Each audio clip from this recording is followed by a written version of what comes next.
El mundo de la música está conmocionado tras la impactante revelación sobre lo que realmente ha sucedido con André Rieu a los 75 años. Famoso por sus actuaciones espectaculares y composiciones inmortales, nadie podía prever el golpe emocional del último anuncio. A los 75 años, André Rieu, el querido rey de la Johann Strauss Orquestra, se enfrenta al mayor desafío de su vida. Un repentino problema de salud durante una actuación dejó atónitos a sus admiradores de todo el mundo y despertó inquietudes sobre su futuro. Lo ocurrido con André Rieu podría romper más corazones de lo que se imagina. Pero el verdadero dolor no comenzó en el escenario de Ciudad de México, sino mucho antes, lejos de las luces y los aplausos. Todo empezó en una casa fría y silenciosa de Maastricht, Países Bajos, en la posguerra donde la música lo era todo y el amor prácticamente no existía. André Rieu nació el día 1 de octubre de 1949, siendo el tercero de 6 hijos de una familia católica romana devota. Su padre, también un director de orquesta estricto, era respetado en público, pero en casa era una figura temida. La casa, según las memorias de Rieu, se parecía más a un cuartel militar que a un hogar para niños. El afecto era sustituido por disciplina, los elogios por presión. No era una sensación, era un hecho, diría él. No había abrazos, ni risas, ni libertad. No se permitía invitar a amigos. Su madre estaba obsesionada con las notas escolares y la práctica del violín. Cuando un profesor llamó a Rieu artista, ella se sintió ofendida como si fuera un insulto. La perfección era la única medida, y ni siquiera eso parecía suficiente. Un milagro ocurrió en 1954, cuando André tenía 5 años. Se enamoró no del violín, sino de quien lo sostenía. Su profesora, una joven rubia de 18 años, lo fascinó. No comprendía aún el romance, pero sí la admiración. Las notas en sí le decían poco, pero sus manos, el movimiento del arco, la respuesta del instrumento lo hipnotizaban.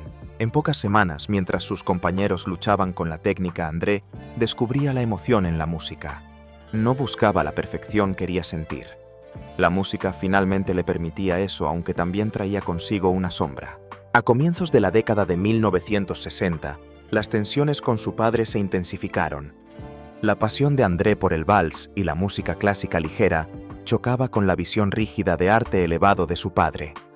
Cuando confesó que quería tocar vals, su padre estalló. «No te he enseñado para que toques vals. No solo lo rechazo, es una herejía». Su amor por la música fue visto como una traición. La grieta se profundizó a finales de la década de 1960, cuando André llevó a casa a la mujer que amaba, Marjorie. En lugar de recibirla con afecto, su madre le dijo que se fuera. «Vete a tu cuarto limpio», como si él siguiera siendo un niño, como si el amor no existiera en su mundo. Aquella noche André tomó una decisión que marcaría toda su vida: marcharse y no volver jamás. Sus padres nunca asistieron a un concierto suyo, ni siquiera cuando agotaba entradas en estadios y se convertía en uno de los artistas de música clásica más exitosos. «Me llevó años de terapia comprender por qué mi infancia estaba vacía», confesó. Ni el éxito, ni el castillo, ni los miles de admiradores pudieron borrar el silencio que envolvió su niñez. Pero la música le ofreció la oportunidad de reescribir su historia. Se convirtió en su tabla de salvación, un lugar donde las emociones no se castigaban, sino que se celebraban. El violín no era solo un instrumento, sino su voz, su armadura y su redención. «Solo cuando toco siento que me comprenden», afirmaba. En la oscuridad de una infancia sin amor, encontró luz en las melodías. De una herida pequeña, creó música que hacía vibrar a la gente, llevando alegría allí donde reinaba el silencio. Su actuación más grande no estuvo sobre el escenario, sino en transformar la sinfonía del rechazo en algo hermoso. A finales de la década de 1970, André Rieu se encontraba ante una encrucijada silenciosa pero dolorosa. Marcado por una infancia sin afecto, pasó años intentando encajar en el molde tradicional, tocando con dedicación en la orquesta de su padre. Pero ese frío lo acompañaba a la sala de conciertos, los músicos hablaban solo del tiempo y del sueldo, nunca de música. En 1978, con 29 años, formó un pequeño conjunto, la Orquesta de Salón de Maastricht, con unos pocos instrumentos y un sueño compartido. Tocaban en pueblos fronterizos, restaurantes, cualquier lugar con oyentes. Sin lujo ni dinero, pero con libertad. Entre bastidores algo cambiaba silenciosamente Marjorie. No solo era su esposa, sino su pilar. Profesora, escritora, compositora discreta, Marjorie Rieu creyó en él cuando nadie lo hacía. Mientras sus padres rechazaban sus sueños, ella los alimentaba, gestionaba las reservas, organizaba giras e incluso escribía arreglos de forma anónima. «Vende más discos», le dijo sin rodeos cuando André dudaba en comprar un castillo del siglo XV. No era frivolidad, estaba construyendo los cimientos de un imperio. Pero este imperio nació de la terapia, no de la victoria. Durante años, André buscó ayuda para sanar las heridas de una infancia sin amor. «Mis padres no me querían.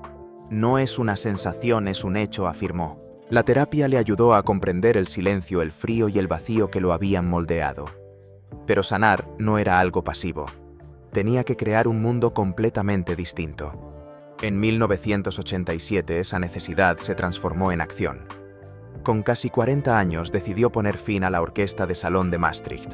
Era hora de soñar en grande, de construir algo que diera verdadera alegría, no solo notas sobre un pentagrama. Ese año fundó la orquesta Johann Strauss con solo 12 músicos. La idea era audaz, casi ridícula, una orquesta de vals en plena era del rock y el pop. Pero André no quería encajar, quería reescribir las reglas. El 1 de enero de 1988 debutaron. Nada de fracs rígidos, luces vibrantes, música viva. El público aplaudía, reía, incluso cantaba. La crítica se burló, pero André vio otra cosa: lágrimas, sonrisas, transformación.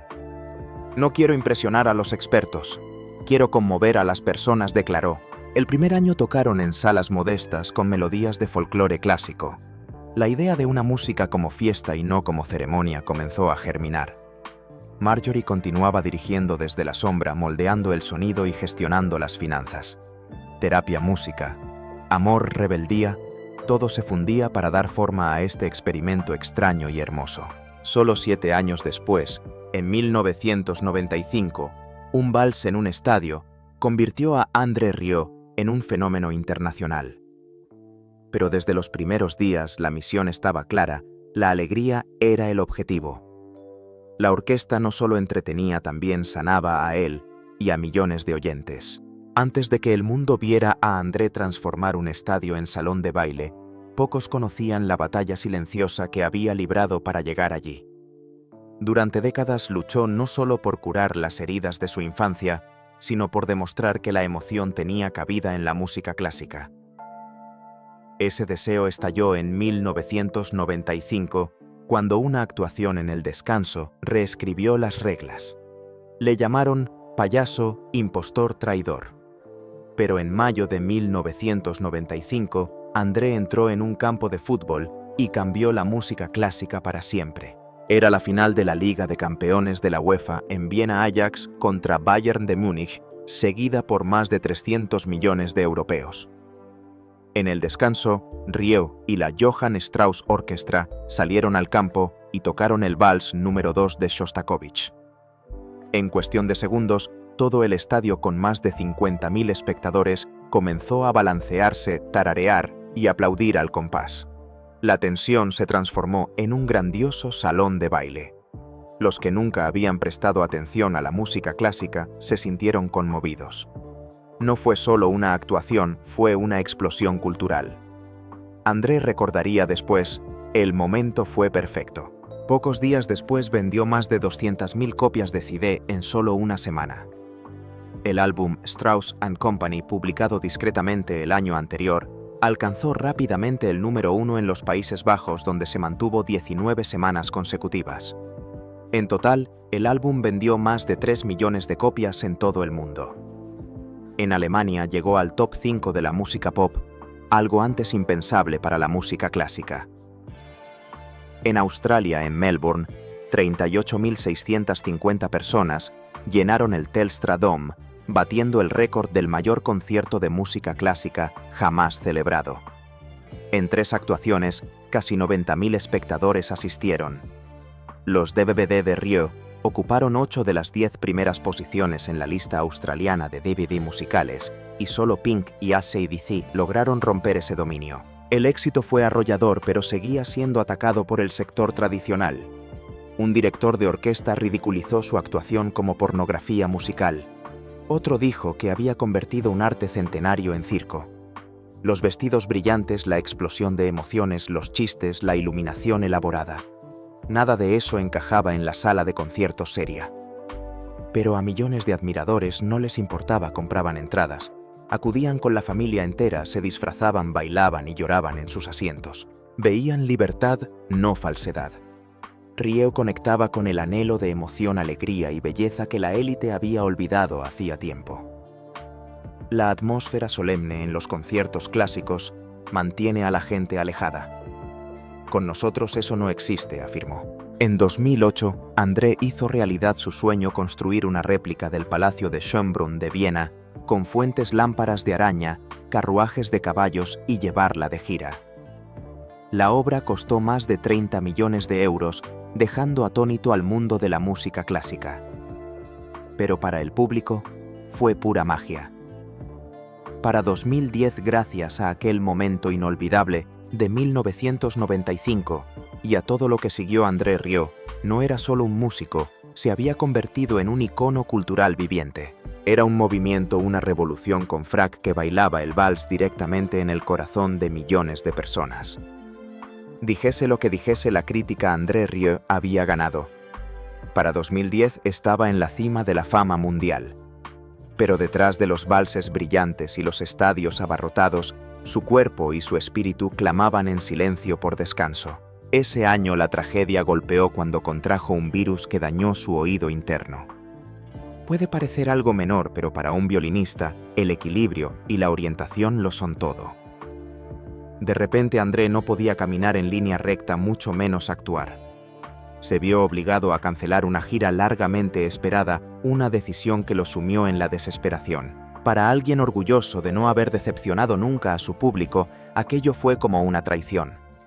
No se trataba solo de perder actuaciones, sino de aceptar que su cuerpo, antes un aliado, podía convertirse en una prisión.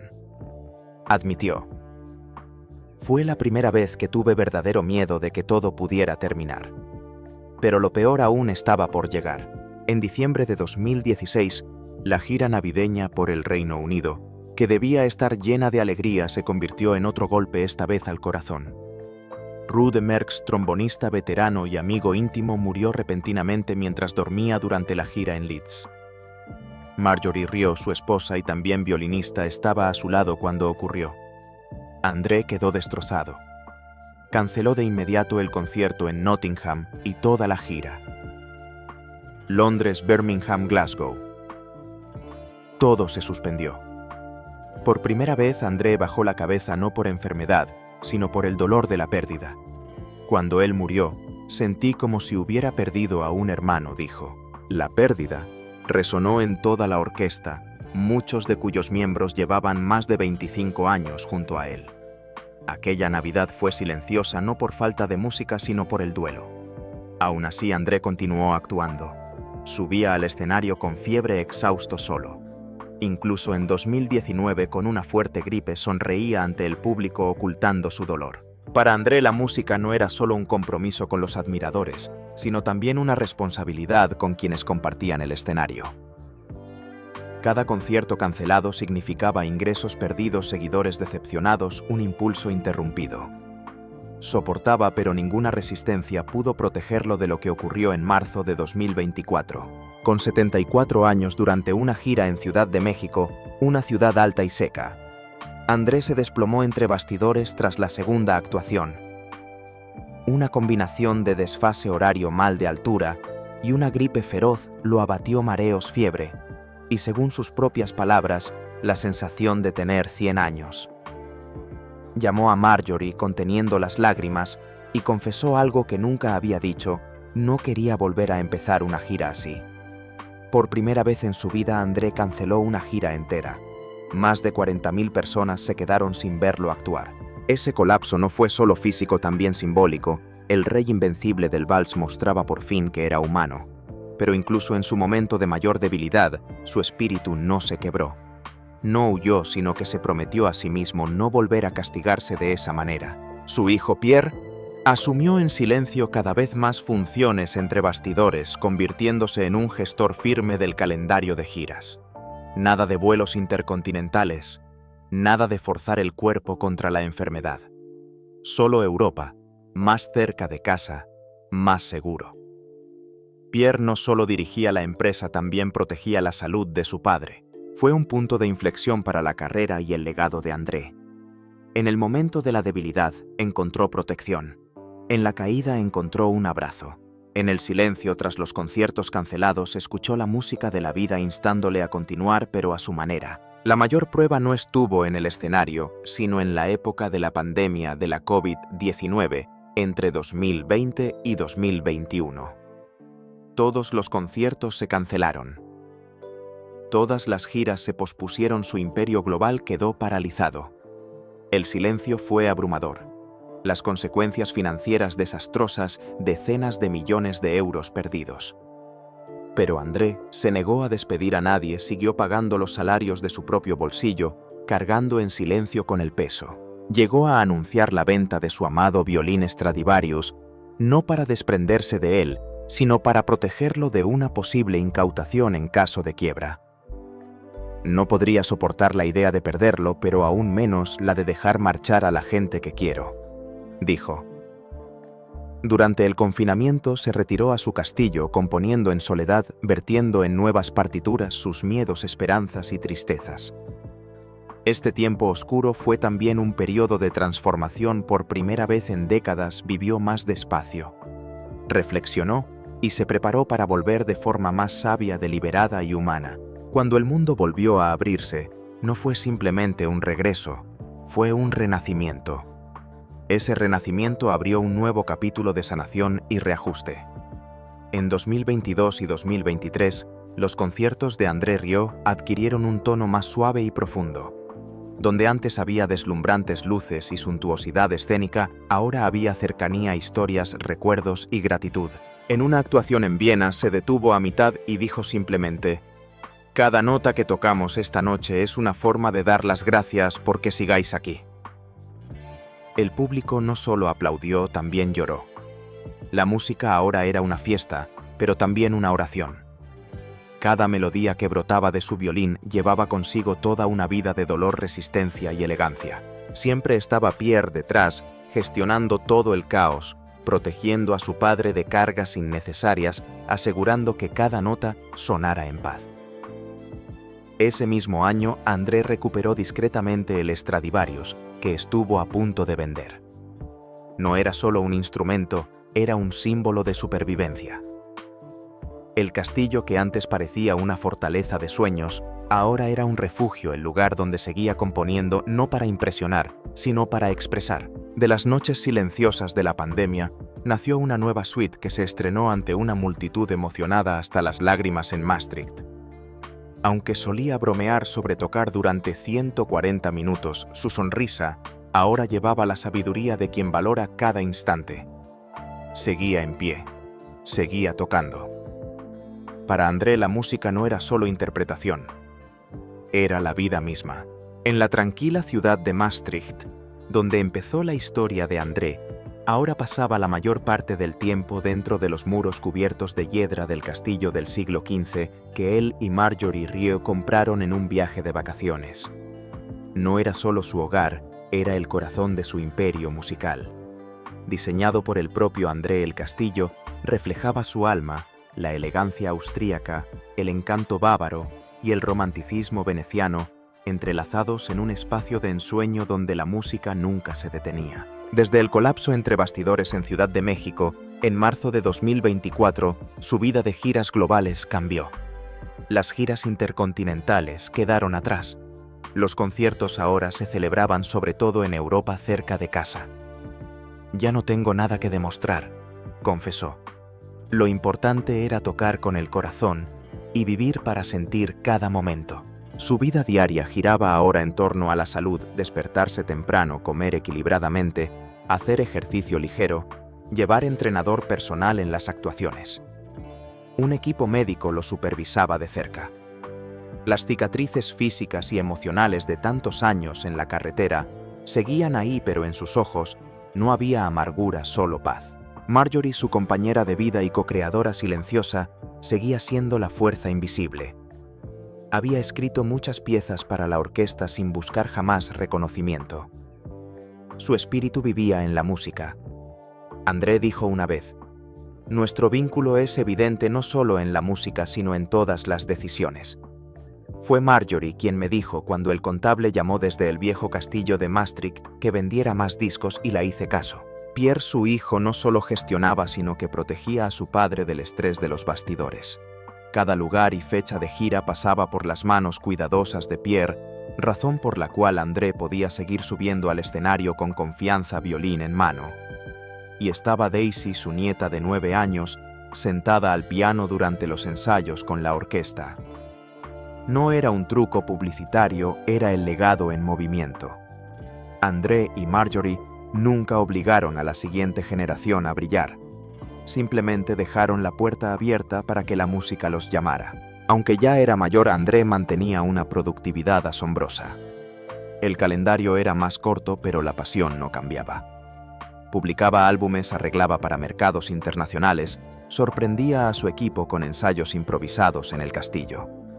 Ahora tocaba no por la crítica ni por los discos, sino por la alegría, la sanación, la familia, la memoria de los que se habían ido y la música que los sostuvo en pie. El patrimonio que estuvo a punto de perder durante la pandemia se gestionaba con cuidado. Poseía más de 80 propiedades en los Países Bajos, no para presumir, sino para sobrevivir. «El ladrillo nunca desaparece en una tormenta», decía recordando el año 2020 cuando estuvo a punto de perderlo todo. En aquel tiempo siguió pagando con su propio dinero a cientos de empleados sin que nadie perdiera su trabajo. En una ocasión puso a la venta su violín Stradivarius, no para venderlo, sino para protegerlo de una posible incautación. Finalmente lo retiró del mercado. «Es una parte de mí», admitió en voz baja. Fuera de los focos, André siguió realizando gestos silenciosos pero llenos de significado.